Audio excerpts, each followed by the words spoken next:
She has probably the most bagels of anyone in women's tennis, and in the last few years. So it speaks about how seriously and professionally she's taking every single point and game on the court. So that's very admirable. I really like that kind of champion spirit. The internet is going crazy with something Novak Djokovic recently stated about Coco Gauff. Twitter for tennis is in complete disarray. The haters, on the other hand, are frantically searching for justifications. People take note when a 24-time Grand Slam champion disparages someone. However, Djokovic's revelations about the game of golf have everyone talking for unexpected reasons. The jealousy. It's real, I see. What, in your opinion, distinguishes champions from good players? Share your opinions in the comments section. A while ago, Iga Swiatek was in here, and she said that when she watches you and Carlos play, she's most impressed with the fight, the never give up approach. And Coco Gauff said that she most admires how even when you're losing, you and Carlos, you stay positive. Mm-hmm. When you think of those two players, Iga and Coco, what do you think of most about what they bring to their games and the way they play? Well, Iga has been dominating the women's game last couple of years, multiple Grand Slam winner. And I love her, devotion, dedication.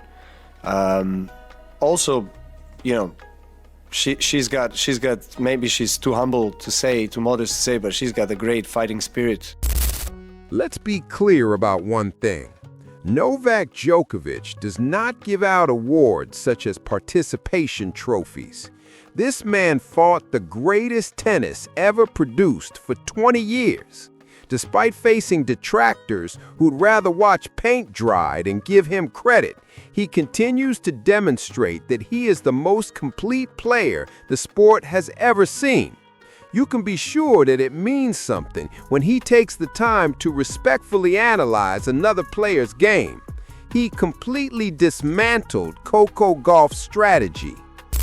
Now Brett Gilbert on her side, with the great experience of coaching some of the greats. I think things are coming together for her. She played really good tennis in Cincinnati, and also she's been playing well here. She's got the home support, of course, which is always welcome and needed. And physically, she seems to be very fit. She's striking the ball very well, and I think she broke to the kind of top of the women's game quite early, some years ago. Djokovic was questioned about Gauff and Ivjevic during a press conference. Now, the majority of players in his situation would discard some basic, they're talented, working hard nonsense and go on.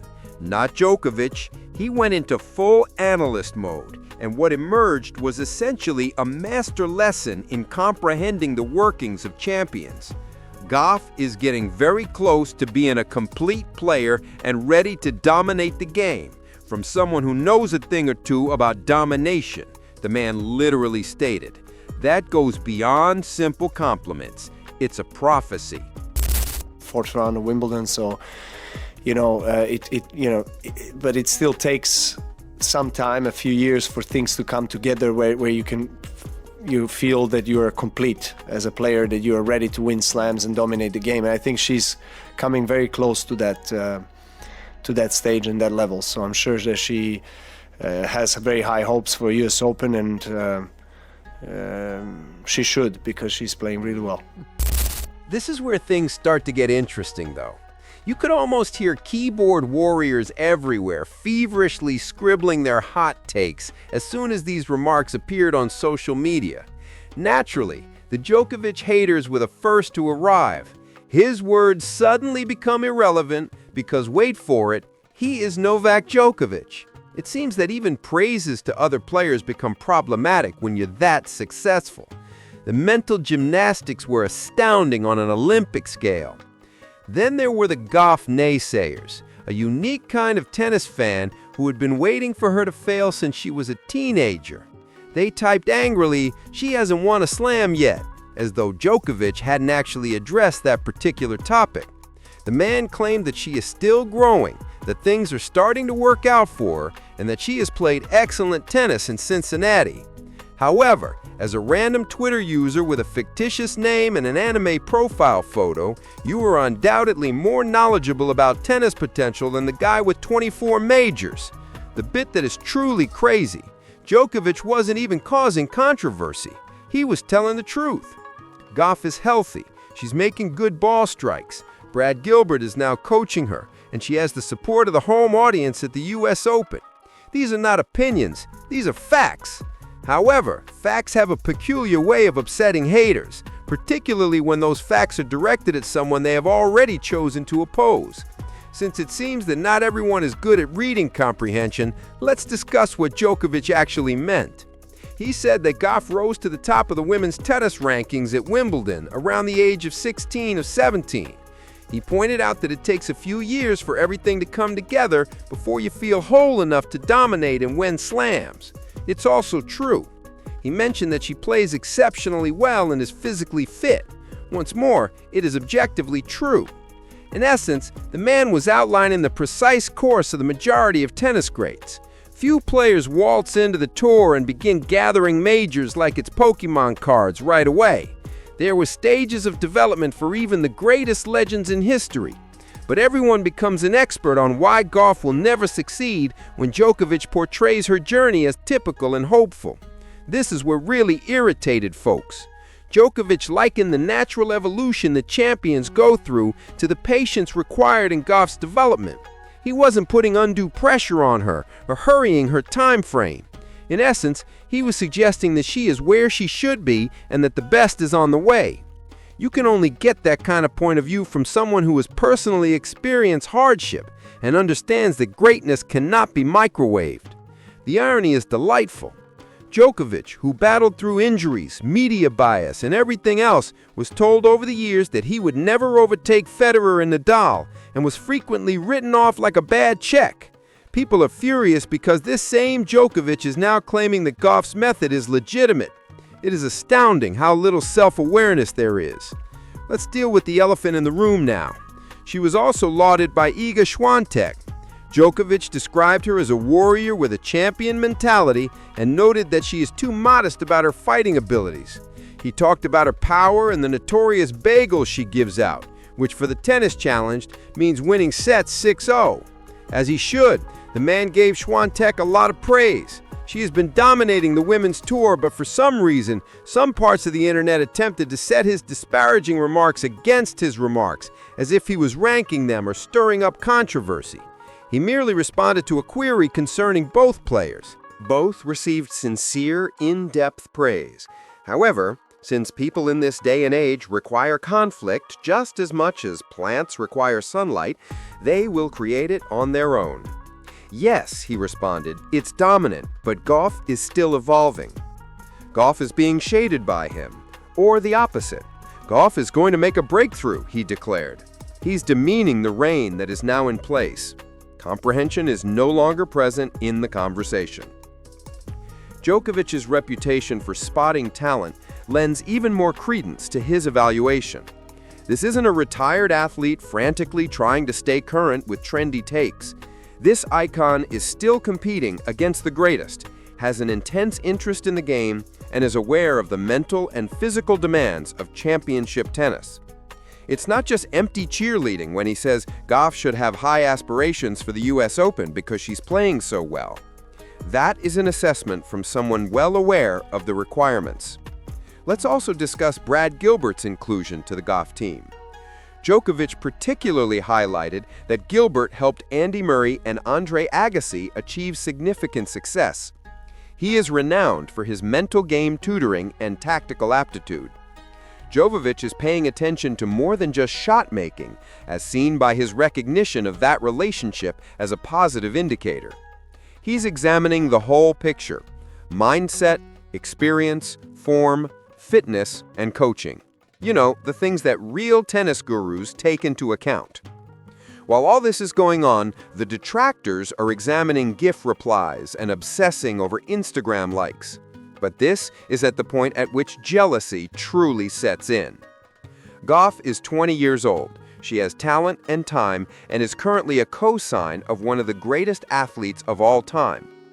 Those who have been hoping for her demise simply watch as Djokovic says, "Yeah, she's got it." It hurts. They will appear really dumb for questioning her if she succeeds. And let's be honest, given her athleticism and work ethic, it's a when, not if issue. And they know it too. Because of this, the comments area of every article that featured Djokovic's appreciation became a minefield. Some people are making backflips in an attempt to downplay what he said. He's just being kind. Nice without reason, Djokovic, the same person who quietly won the match after smashing a racket. He's not out here praising charities. He's attempting to garner media attention. Novak Djokovic is the man. He uses his breath to create pressure. Give it another go. The best part is how, after discussing her fitness, Djokovic casually mentioned that Gauff is hitting the ball extremely well. This is really important for tennis enthusiasts. Championship tennis is essentially built on a foundation of consistent ball hitting and physical stamina. He's no longer discussing the possibility, he's referring to present capability. She doesn't have the potential to acquire these abilities, now she has them. That is what the skeptics find intolerable. They had ammunition as long as they could identify Gauff as young, hopeful, or not yet there. Djokovic is essentially saying that she has knocked on the door and is going to kick it down. They are in a panic as their opportunity for defamation is closing. He only said that because of the political correctness angle, right? Some people tried the classic. Because Djokovic is now concerned about being politically correct, even though he's never been reluctant to voice his opinions, sometimes to his own harm. Djokovic, who has been consistently defying conventional wisdom throughout his career, is now a puppet of public opinion. Make sense of it. Others said that he was merely promoting American tennis to boost US Open viewership. Djokovic doesn't work for the tournament, to start. He is not a member of their public relations staff. Second, he gave her equal appreciation even though she is not American. Third, once more, here is Novak Djokovic. He is not out here delivering water to the organizers of the tournament. If conspiracy ideas weren't so desperate, they would be humorous. In actuality, this was a straightforward situation. Djokovic was questioned by a journalist regarding two elite female athletes. Based on his knowledge and observations, he provided intelligent, thorough, and truthful responses. He appreciated each player's position in their journey and praised their various strengths. That's all. That's the tale. However, a hateful person is unable to accept basic truths. Drama is what you need. You require controversy. Even when nothing terrible is going on, you need reasons to feel upset. As a result, Djokovic's completely fair complimentary analysis turns into this huge situation where people become stuck trying to figure out what's wrong. The funniest aspect is that Gauff will most likely win one or more Grand Slams. These same individuals will also assert that they have always had faith in her. This is how it operates. Until success is indisputable, the detractors will continue to hate. Then, in order to avoid appearing stupid, they modify their stories in retrospect. We've already seen this film. Do you recall a time when Djokovic was only the third player after Nadal and Federer? Do you recall when people believed he would never be able to match their number of slams? Do you recall the days when every win was a danger and every defeat was evidence that he wasn't competitive? Now, he has more majors than both of them. Suddenly, everyone knew that he would be the GOAT. Yes, you did. The pattern of hatred is the same, but Gauff's path is different. A young player shows promise, is overhyped, encounters criticism, grows slowly, succeeds, and makes detractors laugh. In tennis, we have witnessed this pattern numerous times. The only variable is the loudness of the critics during the development stage. The timing of Djokovic's remarks is what gives them impact. Gauff is at the precise moment when things could start to make sense. She is surrounded by the ideal squad, mentally tougher, tactically sharper, and physically mature. It's not conjecture when someone who has experienced championship pressure says she is getting very close to that stage. That is Masters pattern recognition. And that's why jealousy strikes so quickly and forcefully. Even the haters know what's about to happen. The writing on the wall is visible to them. Djokovic simply read it out to everyone, and they are no longer able to act as if they are blind to it. Gauff is no longer a project. She is not a tale to be told eventually. She is currently a player who is on the verge of becoming well known, and that was recently validated by one of the greatest champions in history. The internet could flare up at any time. Twitter has the potential to blow up. Discussions on Reddit sometimes get out of control. It doesn't change reality. Coco Gauff is doing exactly what she needs to do and is precisely where she needs to be. And Novak Djokovic, who has some winning experience, recently declared to the public that she is ready. And the haters heard it too. They're furious because of this. That's it. The internet couldn't take Djokovic's statement about what champions recognize in other champions. No amount of hatred can change the course of Gauff's journey, which is going precisely as it should. For more tennis stuff that makes sense, hit the like button and subscribe if you like this explanation. What do you think the Gauff Slam will be? Tell me below.